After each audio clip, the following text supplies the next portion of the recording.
les comparto. Vamos a estar trabajando con este librito que se llama El Espíritu Santo, Presencia Santificadora. Ajá. Antes de arrancar, me gustaría hacerles una pregunta. ¿Quién es el Espíritu Santo? Marisol, yo sé que tú sí sabes. ¿Quién es el Espíritu Santo? Este, ay, Pues es una de las personas de la Trinidad, ¿no? exactamente, el Sí. Padre, el Hijo y el Espíritu Santo, que se representa Ajá. con una paloma blanca, ¿no? Exacto. Exacto, es la como sabiduría. La sociedad popular ha representado al Espíritu Santo. Bien, en el Antiguo Ajá. Testamento, vamos a regresarnos un poquito. En el Antiguo Testamento, el Espíritu Santo era el gran desconocido. ¿Quién nos viene a revelar la presencia del Espíritu Santo? Jesús mismo. Con este santo misterio de la encarnación, Cristo viene a revelarnos la presencia del Espíritu Santo. Ajá. Viene a revelarnos que en el principio existía el Padre. El Padre tuvo la voluntad de crear y pronunció una palabra. Y esa palabra de la que hablamos es el verbo. Y ese verbo no es otro más que Jesús. ¿Vamos bien hasta allí? Levántenme la manita si no los enredo. Sí. ¿Sí? Muy bien. No, sí. No, está bien. Ahora, la acción por la cual la voluntad del Padre se pudo encarnar es el Espíritu Santo. Él es el amor, Él es la causa, Él es la razón por la cual ese verbo al que llamamos Jesús se pudo encarnar y hacerse uno de nosotros. ¿Vamos bien hasta allí? Sí. Sí. Bien. Ahora bien, en este pequeño taller vamos a estudiar 9 lecciones. Por si gustan ir tomando nota, qué lecciones vamos a tomar. Ya después se las transcribiré y se las envío a su WhatsApp. La lección 1, que es a donde vamos a entrar ahora, se llama así: el Espíritu Santo en el origen y la vida de Jesús.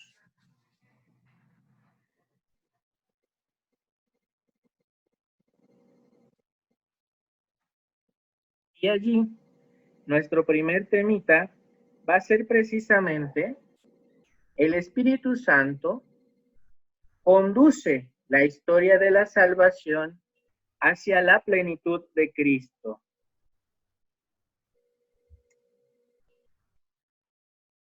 ¿Vamos bien hasta allí, hermanos? Sí. ¿Alguna duda? No. No. Muy bien. Estamos tocando la historia de la salvación. ¿Cuándo comienza la historia de la salvación? ¿O qué idea tienen de la historia de la salvación? Catecismo básico, si se acuerdan. ¿Desde los profetas o qué? Desde ¿Adán y Eva o antes, cómo? ¿Adán y Eva? desde Adán y Eva, desde la creación. Desde allí comienza la historia de la salvación. Desde que Dios en sus designios maravillosos quiso crear al hombre.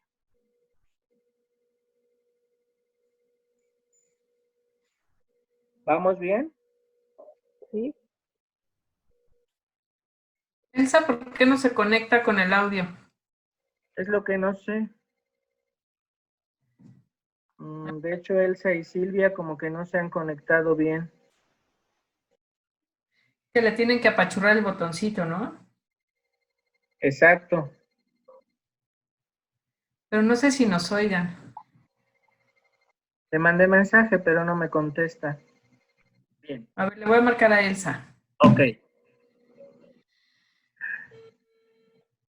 No me distraigo mucho para no perdernos tanto. Bueno, desde el Génesis comienza entonces la historia de la salvación, con ese designio maravilloso de Dios de crear al hombre.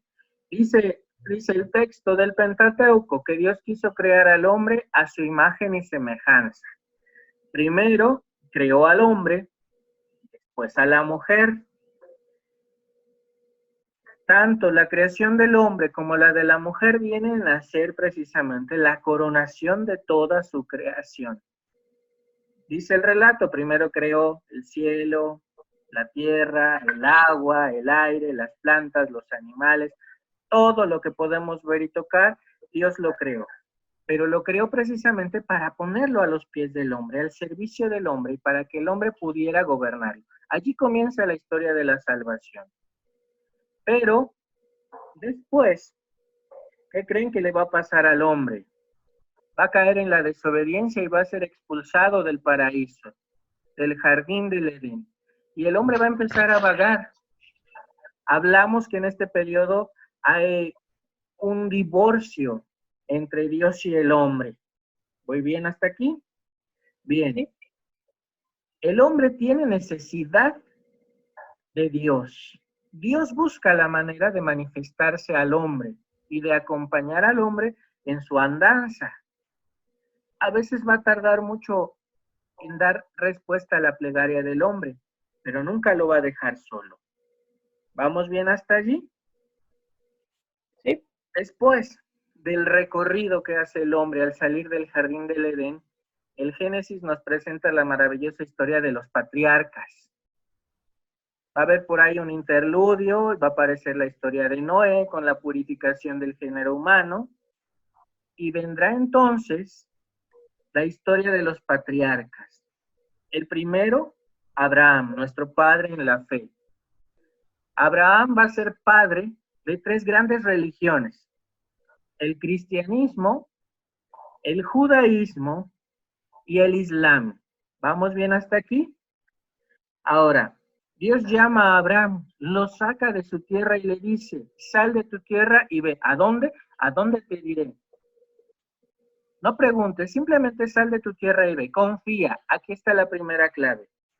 Ahora, ¿qué tiene que ver todo esto con el Espíritu Santo? Que es precisamente el Espíritu Santo quien va a actuar.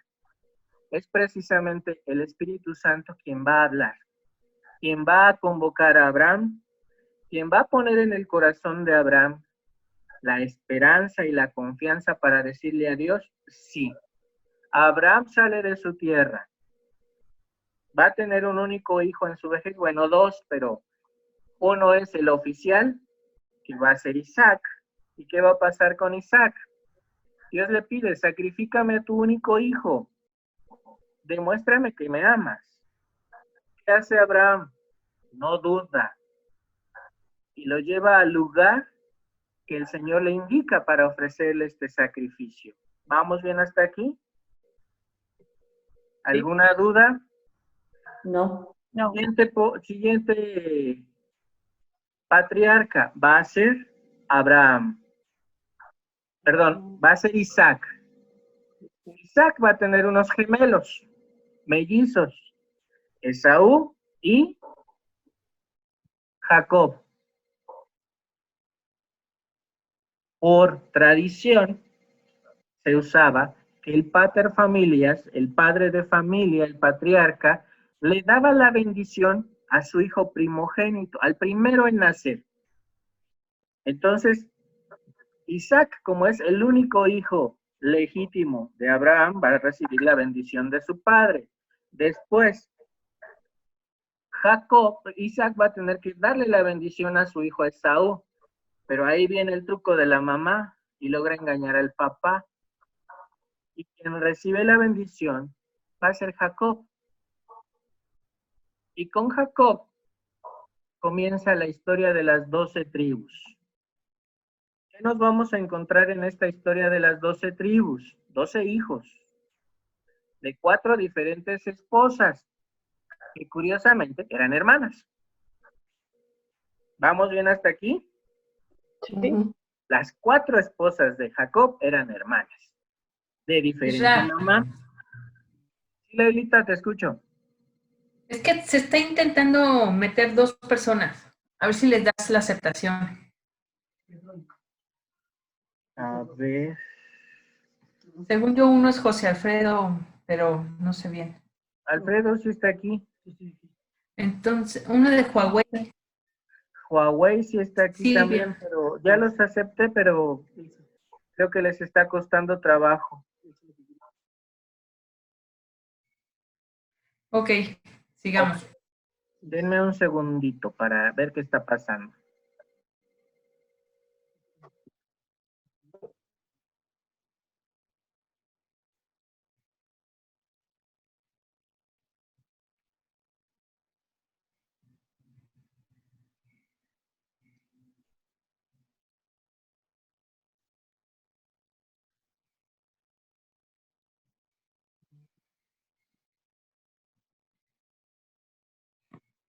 Bien, continúo.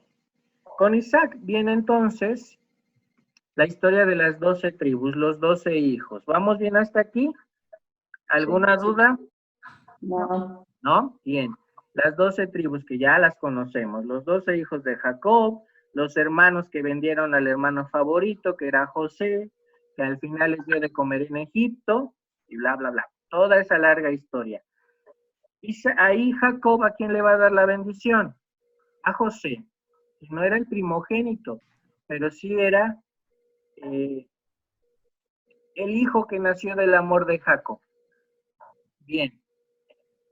¿Y quién fue el primogénito de él? El primogénito creo que era Zabulón, algo así se llamaba el primogénito de Jacob. De hecho, en el libro El Génesis, donde se nos narra la historia de Jacob, está el testamento de Jacob y está bien interesante, porque ahora sí que valga la redundancia, pero a cada uno de sus hijos le va leyendo sus verdades, le va diciendo, a ti no te doy la bendición porque eres esto.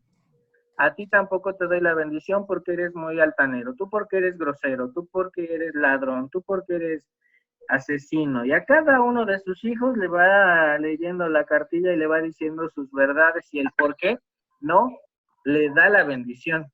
Está bien interesante, está en el libro del Génesis, debe ser por ahí del número 32. Bien.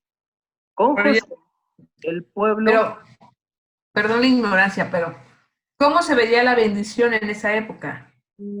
como supongamos, hoy en día, toda la fortuna de la familia, todo el prestigio del que goza el padre de familia hoy en día, van a pasar únicamente al hijo mayor.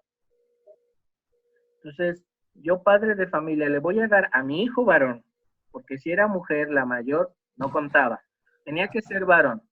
A mi hijo Ajá. mayor le voy a dar todo lo que yo poseo, mis títulos, mis posesiones, mi nombre, mi dinastía, mi linaje, se lo voy a dar a mi hijo mayor. Él va a ser la cabeza. Sus hermanos se van a tener que someter a lo que diga el hijo mayor, porque él es el principal. Supongamos en tu casa, tu esposo le va a dar la bendición a tu hijo mayor. No se lo va a dar a ninguna de tus hijas, ni al menor, al mayor. ¿Vamos bien? Ajá. Y a través del hijo mayor se lee la descendencia y la ascendencia. Hablamos de que Jesús desciende de David. Entonces, ¿de dónde le viene la descendencia? El linaje real a Jesús a través de David, pero a través de José. José es el primogénito de su padre el primogénito del abuelo. Así se van leyendo las dinastías. Hijo de es el primogénito hijo de fulano de tal. Oye, ¿y qué pasaba si, ay, perdón, qué pasaba si eran mujeres? ¿A quién se les daba? La mujer carece de valor en ese momento. Pero si nada más tenías mujeres y tenías que pasarle tu linaje, ¿se lo dabas a tu sobrino o a quién se lo No, dabas? se lo dabas a tu primer yerno. Por decir, en el caso de el yerno de Yetro, el suegro de Moisés, tenía puras hijas. ¿A quién le dio la bendición? A Moisés, que fue su primer yerno, que desposó a su hija mayor. ¿Por qué? Consideraban a la mujer como débil, como necesitada de protección, como la que no se podía administrar y realmente era la que administraba todo. Entonces tenía que haber un hombre a la cabeza. Si no era hijo de su sangre, tenía que ser hijo a través del matrimonio.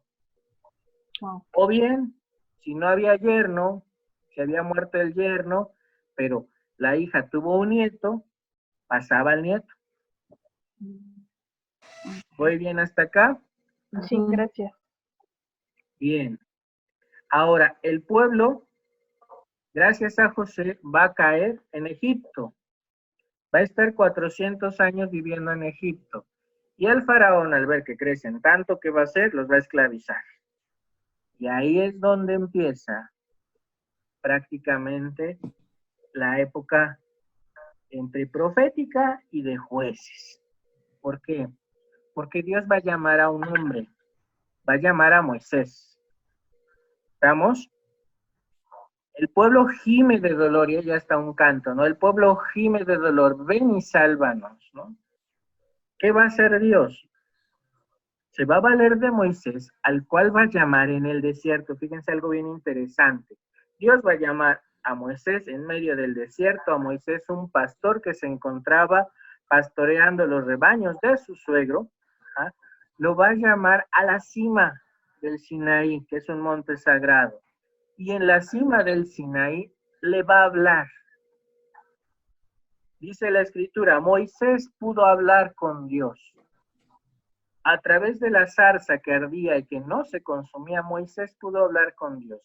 Y en ese diálogo que Moisés tiene con Dios, ¿qué va a descubrir? Un llamado.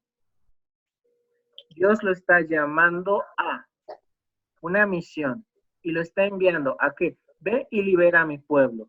A lo mejor podríamos preguntarnos humanamente, ¿cómo le voy a hacer? Dios me está pidiendo que vaya y libere al pueblo hebreo al cual yo pertenezco, pero ¿cómo le hago? Moisés también es profeta. La primera actitud de un profeta, ¿cuál es? Aquel que sabe escuchar. Moisés sabe escuchar y escucha de primera mano. Sabe guardar silencio para escuchar a Dios. ¿Y qué encuentra Moisés? Todos los elementos necesarios para poder liberar a su pueblo.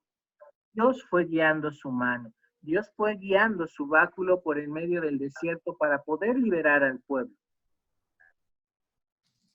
Es aquí donde el pueblo elegido va a tomar forma. Cuando Moisés logra sacarlo de Egipto y llevarlo al desierto, empieza la etapa de purificación y de formación de este pueblo. ¿Vamos bien? Te escucho, Liz. Levantaste la manita. Sí, prof, gracias. Es que me perdí donde decías o sea, ¿cómo llegamos a Moisés? Moisés desciende también del linaje de Jacob, pero les decía, gracias a José, el hijo de Jacob, que trabajaba con el faraón, que era el segundo hombre más importante en Egipto, el pueblo hebreo hasta este momento, los miembros de las 12 tribus, de los 12 hijos de la casa de Jacob, bajan con su padre a Egipto. Acuérdense la época de las vacas gordas y las vacas flacas. Las vacas gordas fue 7 años de abundancia, donde los campos dieron hasta desbordar. Y las vacas flacas, lo que estamos viviendo ahorita, ¿no? Aguarda lo más que puedas, ahorra lo más que puedas, porque no hay. Y el único lugar donde había semilla, donde había trigo, donde había granos, donde había alimentos era en Egipto. Porque José había sido previsor, Dios le había avisado. Y José escuchó. Entonces baja el pueblo y llega a Egipto. En Egipto, Faraón, al ver que crecen y son más que los egipcios, los esclaviza. Y ahí es donde va a hacer su aparición Moisés. ¿Por qué? Porque Dios llama a uno del linaje de Jacob para liberar a ese pueblo. Dios siempre se vale de intermediarios. No es porque Dios no pueda hacerlo, claro que lo puede hacer siempre, pero Dios siempre se vale de la mano de los hombres para mostrarnos su misericordia. ¿Voy bien hasta acá? ¿Alguna duda? ¿Seguros? ¿Alguien tiene duda? Levante la manita. ¿No? Bien. Ahora les decía, gracias a Moisés, ¿qué se va a lograr? La liberación del pueblo. Dios va a liberar a su pueblo por la mano de Moisés, pero los va a guiar al desierto. Fíjense qué curioso. Volvemos al desierto. En el desierto Dios llama a Moisés y ahora a Moisés y a todo el pueblo lo lleva al desierto otra vez. ¿Qué significa el desierto? El desierto significa lugar de purificación. Nos dice la historia de la salvación que ninguno de los hebreos que salieron de Egipto, excepto Josué y otros dos, sobrevivieron los 40 años en el desierto. Todos los hebreos que salieron de Egipto murieron. ¿Voy bien hasta acá? Los que llegaron a la tierra prometida, donde ya va a empezar la etapa de los jueces, y el primero de ellos va a ser Josué, nacieron en el desierto, nacieron en el exilio. ¿Vamos bien hasta aquí? Hubo necesariamente esta etapa de purificación. ¿Voy bien? Ahora, Moisés dudó. Fíjense, nosotros estamos llenos de dudas. Moisés le bastó dudar una sola vez si era digno de entrar a la tierra prometida para que Dios le dijera, no vas, te quedas. ¿Y a quién le tocó intronizar al pueblo en la tierra prometida? A Josué. ¿Voy bien hasta aquí? Con Josué viene otra etapa de la historia de la salvación, los jueces. Entre los jueces también va a haber mujeres. Dios va a llamar a los jueces para gobernar al pueblo. Ya con Moisés, a Moisés se le van a atribuir 5 libros de la Sagrada Escritura. El primer libro de la Sagrada Escritura es el Génesis. El segundo, el Éxodo. El Levítico, el Deuteronomio y los Números. Particularmente en el libro del Levítico, Dios le va a dictar a Moisés cómo tiene que gobernarse al pueblo. Todo ese código de leyes van a estar incluidos en el libro del Levítico. ¿Ok? Moisés ya dejó toda la legislación. ¿Voy bien hasta acá? Ahora, a los jueces les va a tocar aplicar estas normas que dejó Moisés. Moisés ya dejó instituidos sacerdotes, ya dejó instituidos ritos, ya dejó instituidos incluso los castigos, las ofrendas para alcanzar el perdón por los pecados.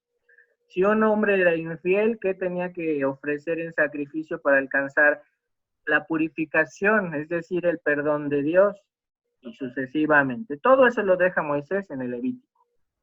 Ahora, el pueblo es curioso porque no va a tener reyes, no va a tener gobernadores, va a tener jueces. Y el primer juez va a ser Josué. Josué tiene esta misión muy particular de hacer que el pueblo pase de el desierto a la tierra prometida.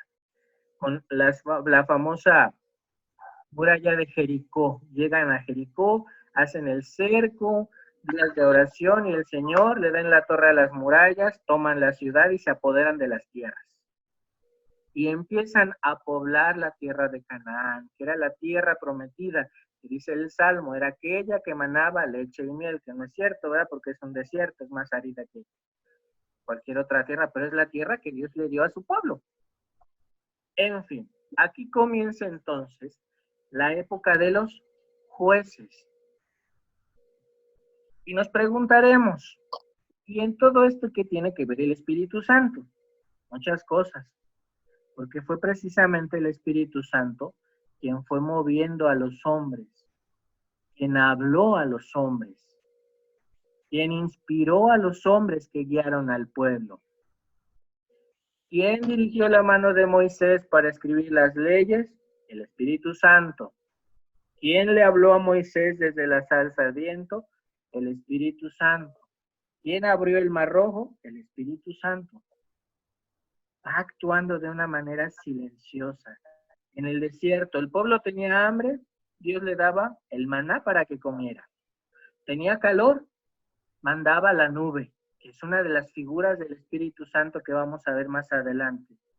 En la noche, el pueblo tenía miedo a la oscuridad y Dios mandaba la columna de fuego para que los iluminara, para que los guiara.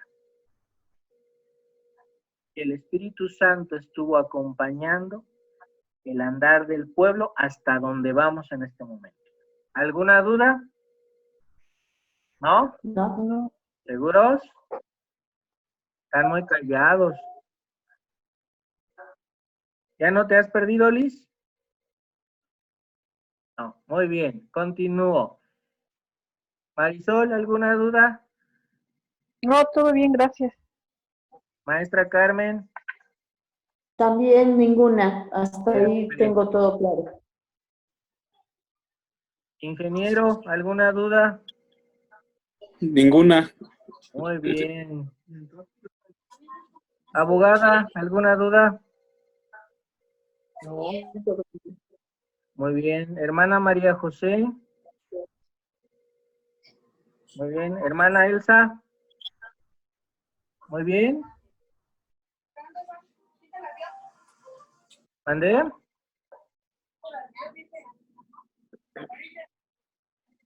Muy bien.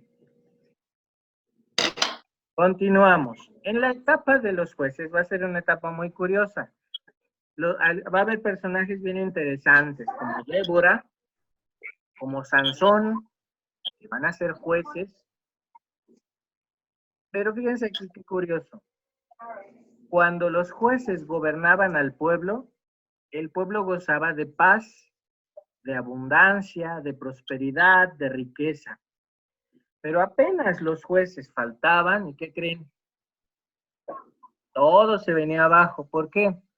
Porque, como pasa en casa, mientras estamos bajo la vigilancia de un adulto, nos vamos derechitos. Si mamá o papá nos guían, vamos derechitos. Pero apenas nos sueltan la rienda, ¿qué hacemos de las nuestras? Así le pasaba al pueblo. Cuando alguno de los jueces moría, el pueblo se venía abajo, el culto bajaba, se perdía la devoción, se perdía el amor, el pueblo se daba a la fiesta, a las comilonas, a las orgías, a todo, se pervertía su corazón. Entonces venían las invasiones. Cuando el pueblo se acordaba de Dios, se arrepentía y pedía a Dios, Dios suscitaba nuevos jueces. Mientras los jueces gobernaban, las cosas marchaban bien. Hasta el último juez, que fue Samuel. El pueblo llega con Samuel y le dice, oye, todos los pueblos de alrededor tienen reyes, ¿y por qué nosotros no? Nosotros tenemos episodios que tenemos un juez que nos gobierna y episodios que nos gobernamos solos. ¿Por qué no un rey? ¿Por qué no se establece una dinastía? Y con la dinastía haya la continuidad, haya un gobierno, haya algo estable, una figura con la cual el pueblo se identifique. Dios dijo, está bien. Le dice a Samuel, ¿sabes qué? Ve y unge a Saúl. Y ahí va Samuel obediente y unge a Saúl. Y hay una santa costumbre. Dios que le dice a Samuel, toma el cuerno de aceite y úngelo en la cabeza. ¿A quiénes más se les unge en la cabeza? ¿A quién se le unge en la cabeza? A los sacerdotes. ¿No es cierto? ¿A los enfermos?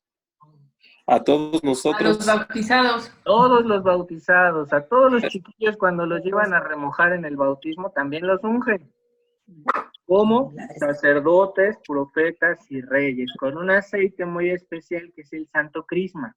¿Vamos bien hasta aquí? Hasta los bautizados. Esta milenaria costumbre proviene desde allí, desde la época de Samuel, de la antigüedad más ¿Mandé? remota, en esta costumbre de la unción. Dios le dice a Samuel, úngelo en la cabeza con aceite.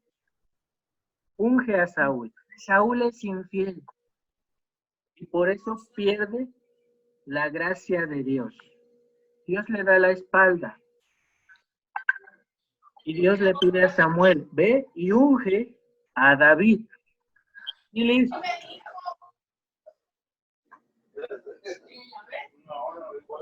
Te escucho, Liz. Oye, pero ¿es infiel con Dios o es infiel con su esposa? Es infiel con Dios, porque Dios le pide algo y Saúl dice que no. Dios le pide.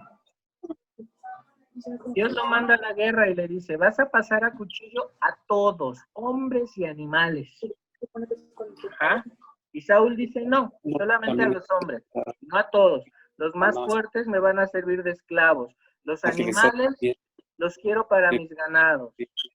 Saúl desobedece. Y Dios va a castigar esta infidelidad, esta desobediencia de Saúl. Ok. Y le va a decir entonces a Samuel, que todavía vivía, ¿sabes qué? Y dice, te voy a decir a David. Dice a Dios. Necesitamos quien lo sustituya. Ve y unge a David. Okay. David también fue infiel. Cosa curiosa, David también fue infiel, pero él sí no desobedeció a Dios. ¿Qué creen que hizo David? Él cometió adulterio, se enamoró de una mujer casada, pero como no la podía tener porque estaba el esposo, mandó a su esposo, al esposo Urías, que era soldado, al lugar en donde sabía que lo iban a matar. Actuó con alevosía y ventaja para quedarse con la mujer. Y lo logró, se quedó con ella y con ella tuvo a Salomón, que fue su heredero.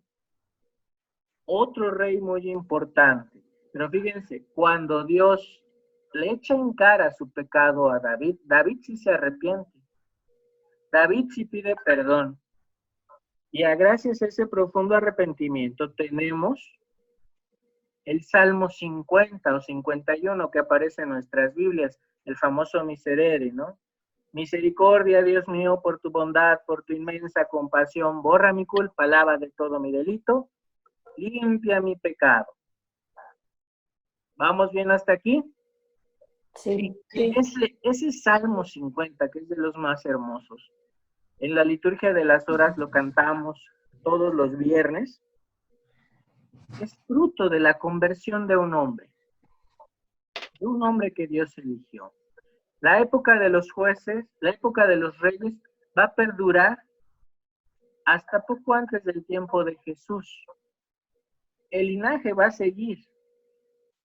Aunque va a haber muchas mezclas, el pueblo va a pasar por el exilio, vuelve a ser infiel y Dios lo manda al exilio.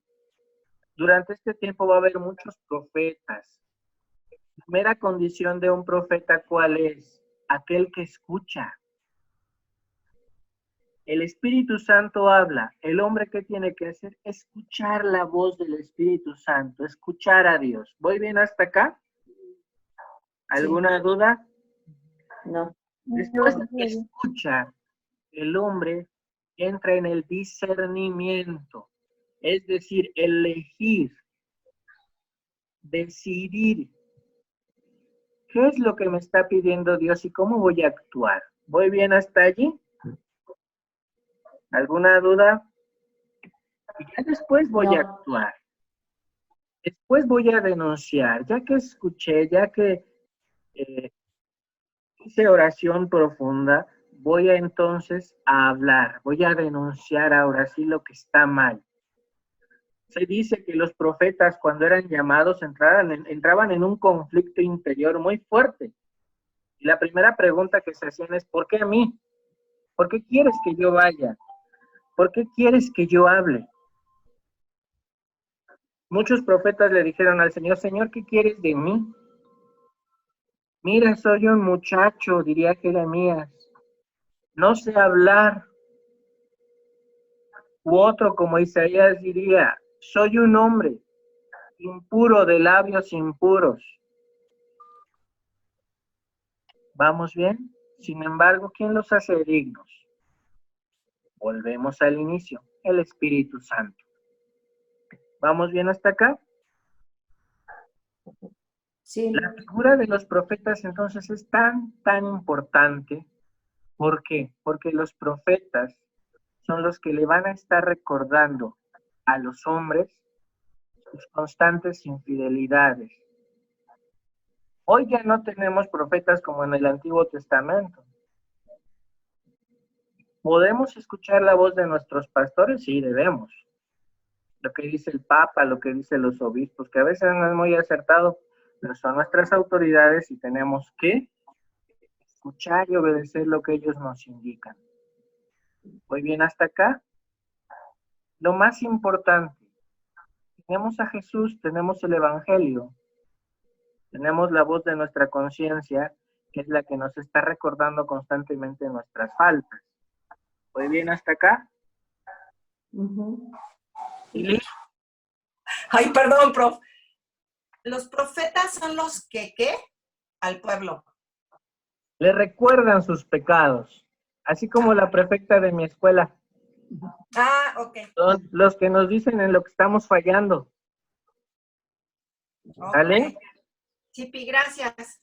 Son como esa conciencia que nos está, ese grillito que tenemos en la cabeza que nos está diciendo, aguas, la estás regando. Esa fue la función de los profetas. Algunos otros fueron bien curiosos. Algunos sí le decían a los reyes, ¿sabes qué? La estás regando, mira, como Juan el Bautista que le dijo a Herodes, arrepiéntete y abandona a esa mujer porque estás viviendo en adulterio. Herodías es la esposa de tu hermano, no te conviene, te va a llevar a la condenación. Hubo otros profetas de consuelo que también mantenían en el pueblo la esperanza en un Mesías como Isaías. Cuando dice, dichosos los pies del mensajero que anuncia la paz, refiriéndose a Juan el Bautista.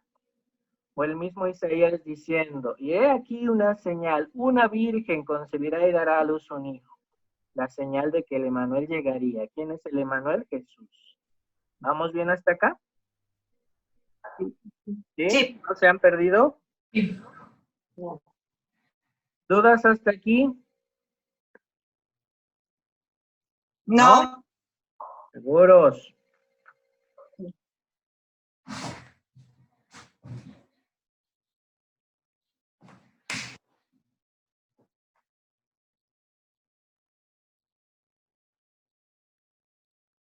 ¿Dónde culmina la historia de la salvación? ¿En la resurrección o qué? En el misterio de Cristo. La encarnación, vida, pasión y muerte. Aquí comienza, En ahí la termina crucifixión. la historia de la salvación. Pero comienza ¿Dónde? también en el misterio. Pasión, muerte, resurrección. Aquí podemos decir que termina la historia de nuestra salvación. La historia sí, pero comienza realmente nuestra historia. Con Jesús realmente comienza mi historia como cristiano. Voy para allá. Cuando me reconozco cristiano es cuando empiezo realmente a vivir los valores del Evangelio. Podremos mencionar muchos en este momento: la solidaridad, la fraternidad, la caridad, vivir en la verdad. Todos estos valores que nos identificarían como auténticos cristianos. Allí empieza nuestra historia como cristiano.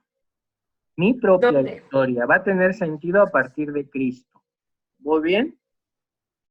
Sí. Ahora, Cristo entonces... No, yo ya, Israel, ya me perdí.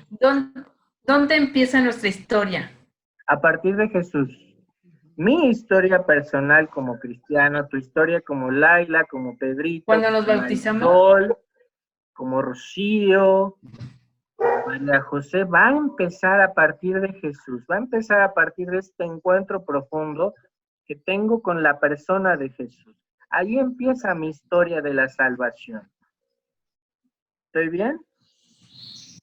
Mi historia personal con Jesús, a partir de este encuentro. ¿Pero de cuál encuentro? ¿De un encuentro personal o de algún sacramento? Del encuentro personal. También comienza con mi bautismo, porque desde allí ya los que decidieron por mí que yo fuera cristiano, mis papás y mis padrinos, me hicieron cristiano. Pero ahora, cuando fui creciendo, yo fui asumiendo voluntariamente mi fe como cristiano, me fui haciendo responsable de mi fe. Ok, Sí. ellos decidieron por mí, pero ahora yo soy quien determino ser cristiano. Claro. Esto es por medio de la confirmación. La confirmación, pero más que nada, más que a través del sacramento, va a ser a través de la convicción, ajá, y del conocimiento que yo voy a tener de mi fe. ¿Voy bien hasta acá? Sí. Necesito conocer mi fe para poder saber de qué estoy hablando. Necesito saber quién es Jesús en mi vida. Necesito darle esa prioridad a Jesús en mi vida y necesito conocerlo para descubrir mi ser de persona, pero mirándome en Él, mirándome desde Él. ¿Voy bien hasta acá? ¿Sí? ¿Alguna duda? No, no. Ninguna. ¿Seguros? Sí. Muy bien. Vamos a ver qué nos dice el texto. Porque le cité el texto, pero no he tocado nada del texto. Pero no se ha aprendido. ¿Mandé? Ya te escucho, Pedrito.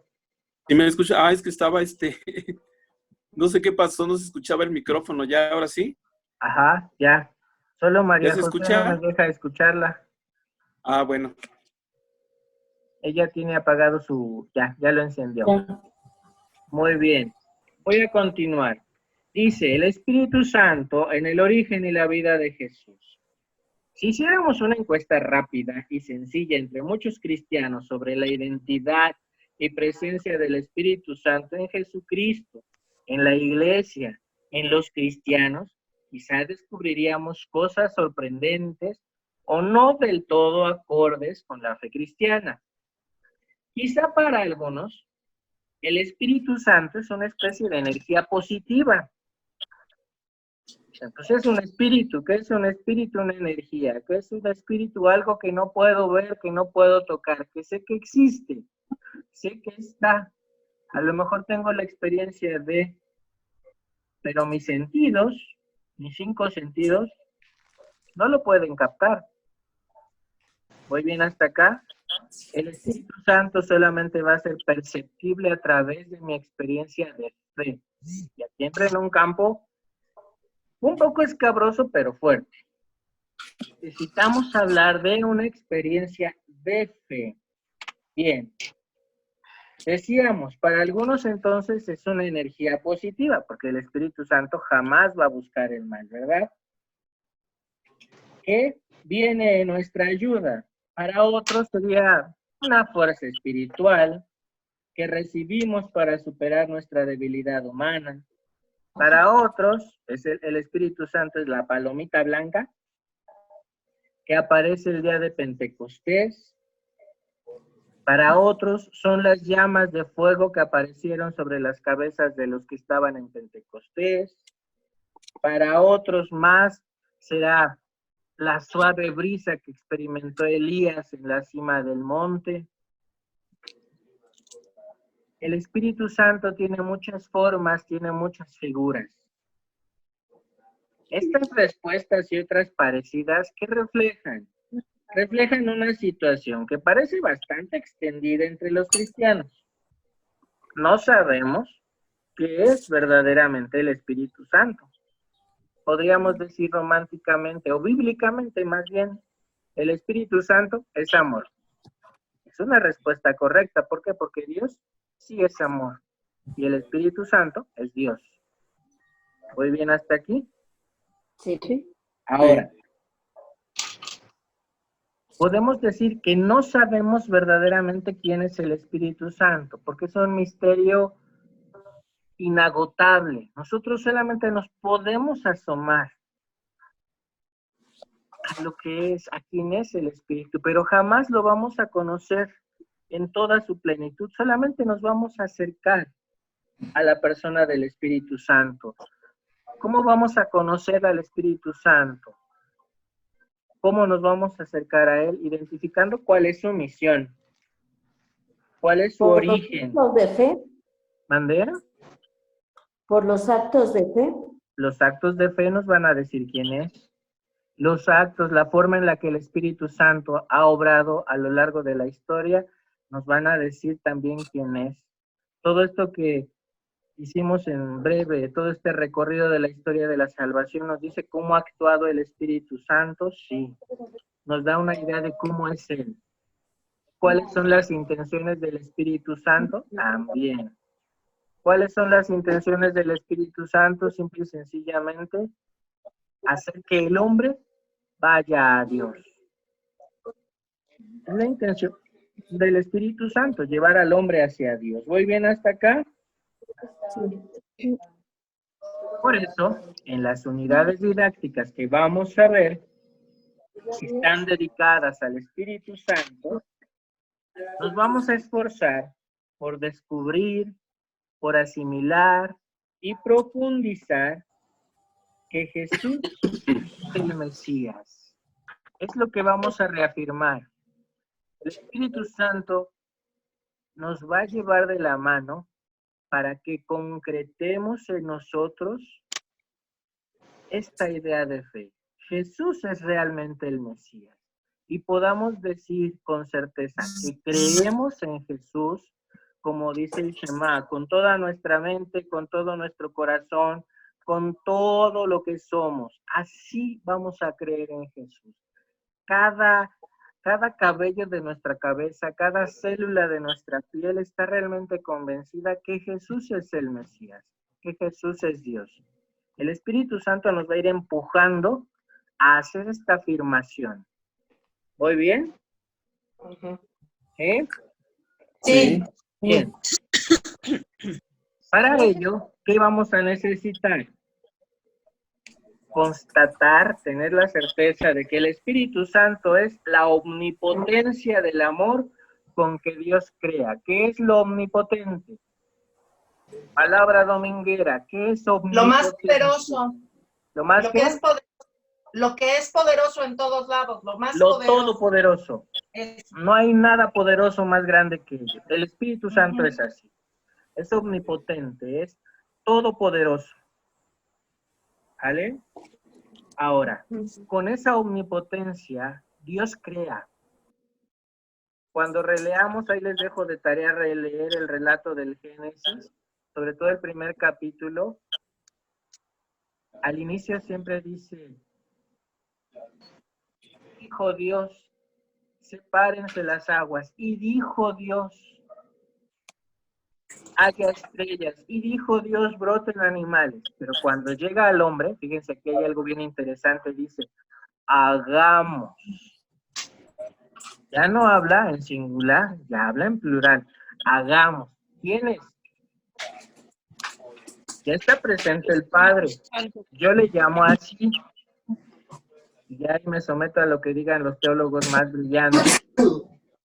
El Padre es la voluntad absoluta. El que tiene la determinación de hacer, de crear.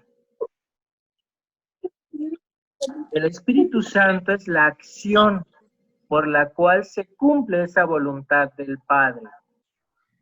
Y la palabra que el Padre pronuncia es su verbo. Ese verbo que se va a encarnar. Y ese verbo es Jesús. Ese verbo es el Hijo. Cuando en el Génesis el escritor sagrado pone esa palabra clave allí, hagamos, está haciendo referencia a que donde está el Padre se manifiesta el Espíritu Santo y por ende también se manifiesta Jesús. Se manifiesta ese verbo. Están los tres. Y los tres decidieron crear al hombre. Por eso ese hagamos. Hicieron al hombre con toda la magnitud de su omnipotencia. ¿Voy bien hasta aquí? Sí. ¿Sí? ¿Alguna duda? Bien. Primer punto, Dios crea. Dios guía la historia de la salvación por medio del Espíritu Santo. y realiza su plan de salvación por medio de Jesucristo. Decíamos en un inicio, gracias a la desobediencia que pasó, el hombre, por tarugo, por desobediente, Adán, nosotros, nos separamos, nos divorciamos de Dios, pero Dios, como es Padre y es bien cariñoso, nos siguió cuidando, nos siguió protegiendo y buscó la manera de restaurar esa relación. ¿Cuándo se va a dar la restauración de esta relación? Cuando aparece Jesús. Cuando viene Jesús. Cuando Jesús se encarna. Porque Jesús viene a romper esa acta de matrimonio, esa acta de divorcio, y dice, otra vez ser humano, otra vez hombre, eres hijo de Dios, porque yo ya te justifiqué. Ahí es donde entra el misterio de la pasión, muerte y resurrección. Con su sacrificio redentor, Cristo nos vuelve a ser dignos, nos vuelve a ser hijos, nos justifica. ¿Estamos? ¿Estamos bien hasta acá? Sí. Sí. Muy bien. Con ello, estructuraremos su contenido en estos sencillos enunciados. El Espíritu Santo conduce la historia de la salvación hacia la plenitud en Cristo. Con todo lo que meditamos al inicio de la clase, hablamos sobre la presencia del Espíritu Santo ¿desde dónde? Desde el origen. ¿Y hasta dónde la dejamos? Hasta que Cristo se hace presente y se encarna. ¿Vamos bien hasta allí? El Espíritu Santo va encaminando, va poniendo los medios para que el hombre por fin se encuentre con el Mesías. Por fin se encuentre con Cristo. Otra cosa que es una de las que a mí más me encanta reflexionar, la presencia del Espíritu Santo en el misterio de la encarnación. Y a Lucas, en el primer capítulo, y he aquí que una virgen, ¿qué pasaba con esa virgen? Podíamos imaginar que se encontraba en oración y un ángel del cielo vino y le dijo, alégrate María porque ha sido elegida para ser la madre del Salvador. ¿De qué manera el Espíritu Santo desciende sobre María para que María pueda quedar embarazada? Fíjense qué hermoso, ¿no? El Espíritu Santo desciende sobre ella y respeta su deseo de María de permanecer virgen. La preserva de todo. En algún momento que reflexionemos sobre la Virgen María y lo que dicen algunos teólogos, ¿no?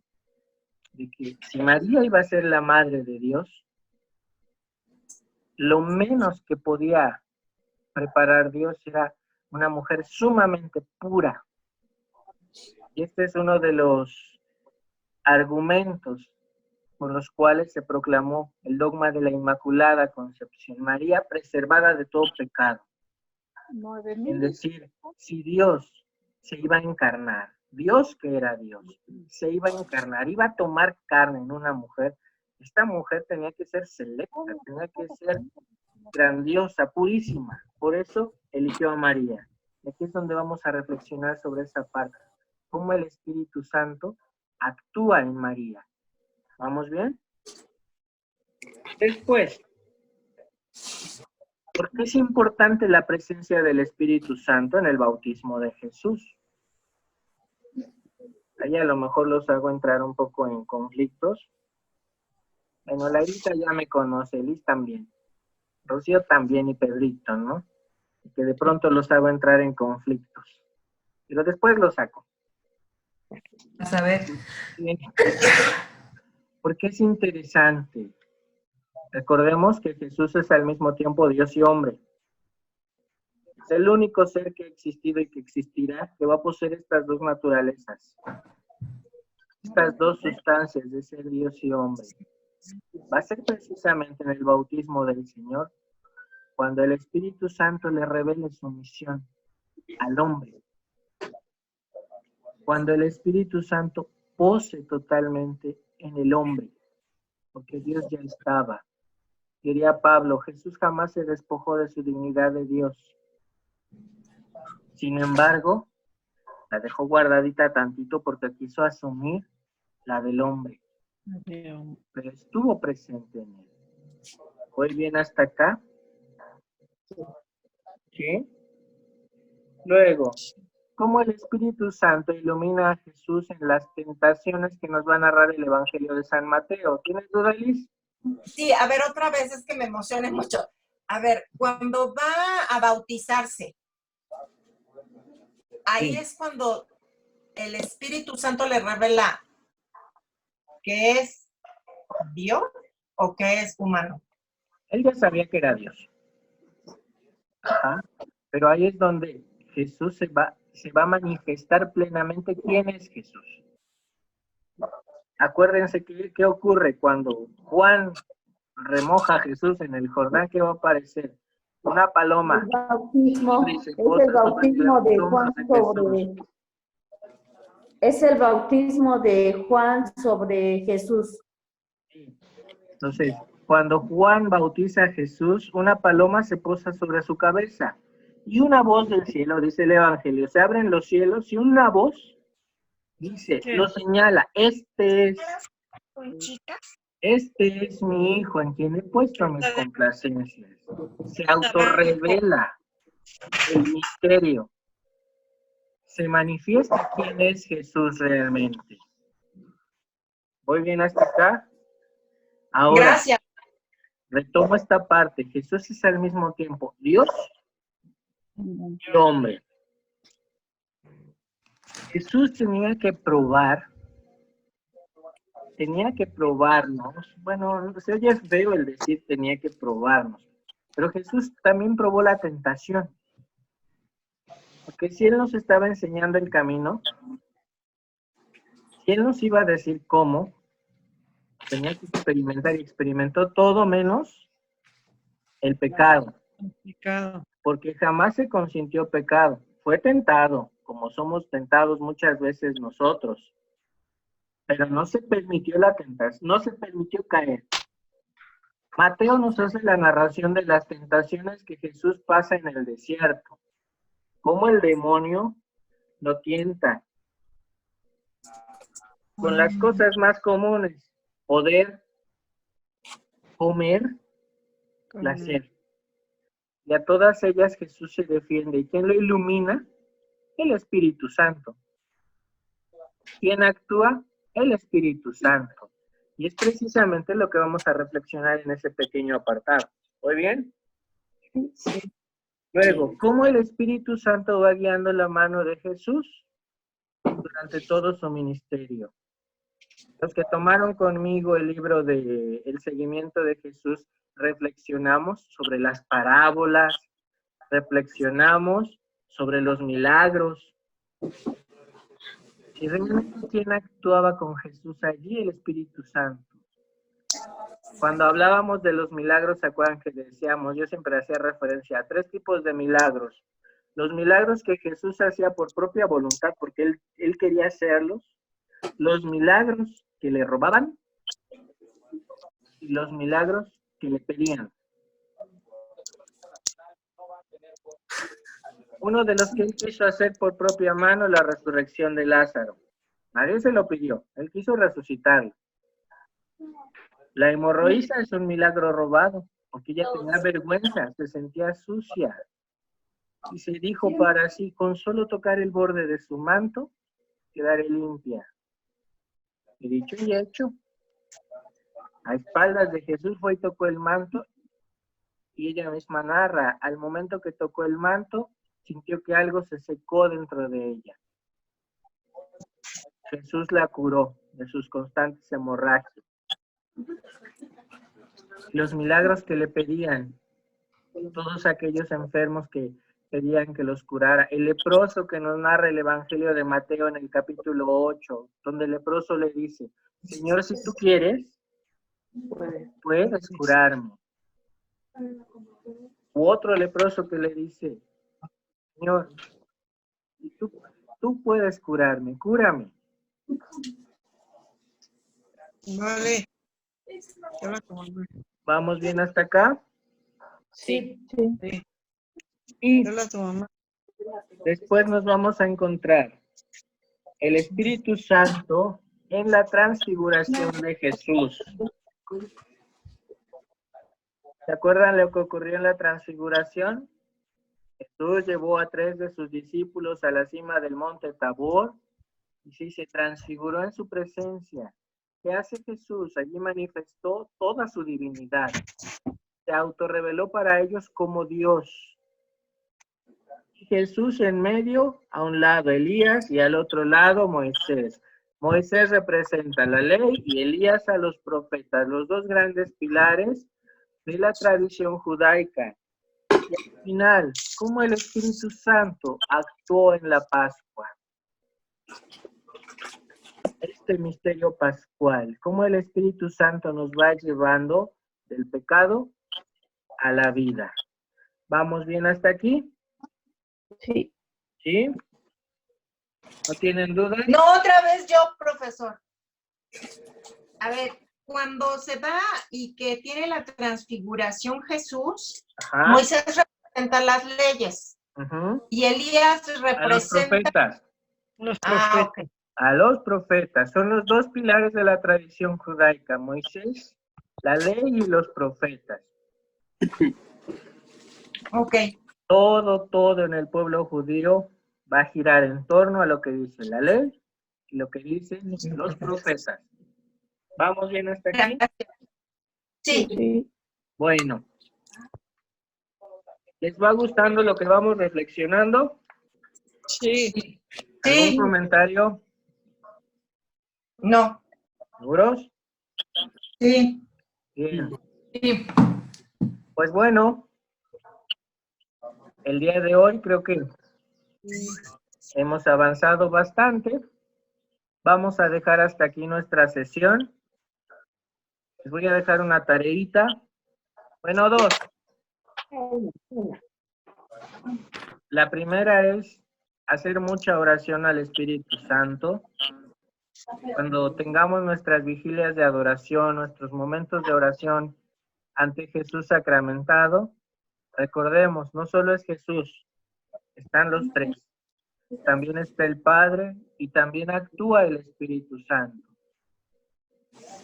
Pidámosle constantemente al Espíritu Santo para que actúe en nosotros, para que guíe nuestros pensamientos, para que guíe nuestros pasos, para que nos ayude a purificar nuestro corazón, que al final es el que nos pervierte más nuestros deseos, ¿no? Dice el Evangelio, lo que ensucia al hombre no es lo que entra, sino lo que sale, ¿verdad? Entonces vamos a pedirle al Espíritu Santo que Él sea el que nos ayude a purificar nuestros corazones. Y bueno, la segunda tarea es acercarnos un poquito a la Sagrada Escritura. Vamos a comenzar a leer el libro del Génesis. Es un libro cortito, si lo alcanzan a leer todo, qué maravilla. Y allí vamos detectando cómo el Espíritu Santo va actuando. Algo curioso, en el Antiguo Testamento no se le va a llamar Espíritu Santo, pero está muy presente. Es gran desconocido, pero es el que más trabaja. O sea, ¿no tiene nombre? ¿Mande? ¿No tiene nombre? No. En el Antiguo Testamento solamente hablamos de Yahvé. Para referirnos a Dios solamente hablamos de Yahvé. La tarea al irnos al libro del Génesis es precisamente descubrir que el Espíritu Santo está actuando. El Espíritu Santo es la persona que más trabaja y de la que menos hablamos. Okay. Esa va a ser nuestra tarea. Pues bueno, muchísimas gracias por su atención. Si Dios quiere, Sí, Isra. nos vemos Gracias. por este mismo canal Gracias. en punto de las 5:50 de la tarde del próximo martes. Ah, Si alguien Ok. tiene alguna duda cómo entrar, porque hoy veo que nos costó bastante trabajo entrar algunos, Este, me avisan. Mándanos bien la Yo voy a contraseña. estar conectado, igual y abro las Sí, ¿verdad? sesiones de esa hora para que... es que no nos mandaron bien el mensaje. Nos das la contraseña correcta, Sí, porfi. nos la di incorrecta. Por eso no podíamos entrar. Sí, es que también estoy estrenándome en estos menesteres de las videoconferencias. Entonces, dije, hoy regularmente en este programa nos da sesiones de 40 minutos máximo. Yo dije, no me va a alcanzar el tiempo. Si se dan cuenta, ahorita estuvimos hora y media conectados y ni lo sentimos. Entonces dije, no, vamos a contratar una suscripción para que no tengamos límite de tiempo y podamos compartir, que esto es lo más importante en estos talleres, que encabeza el hermano Pedro Luna, que está por aquí, que es nuestro presidente arquidiocesano de la adoración nocturna, para los que no lo conocen. A mucho gusto. Él es el que lo encabeza. En el grupo de adoradores, pues hay adoradores de todo el país. Ojalá que el próximo martes haya más de los que fuimos hoy. Es la tercera tarea, inviten a más participantes para que esto crezca, para que podamos crecer y retroalimentarnos. Gracias. Pues bueno, muchísimas gracias a todos. La sesión quedó grabada, se las comparto más tarde por el WhatsApp y en la página de la adoración nocturna para que la puedan volver a escuchar, volver a leer. ¿Estamos? Sí, muchas gracias. Gracias. Todos, gracias. Hasta Saludos pronto. a todos, que pasen buena tarde. Gracias. Adiós. Adiós, adiós. Ay, qué bien, ¿eh? Me la mandé por foto, pero está más claro así.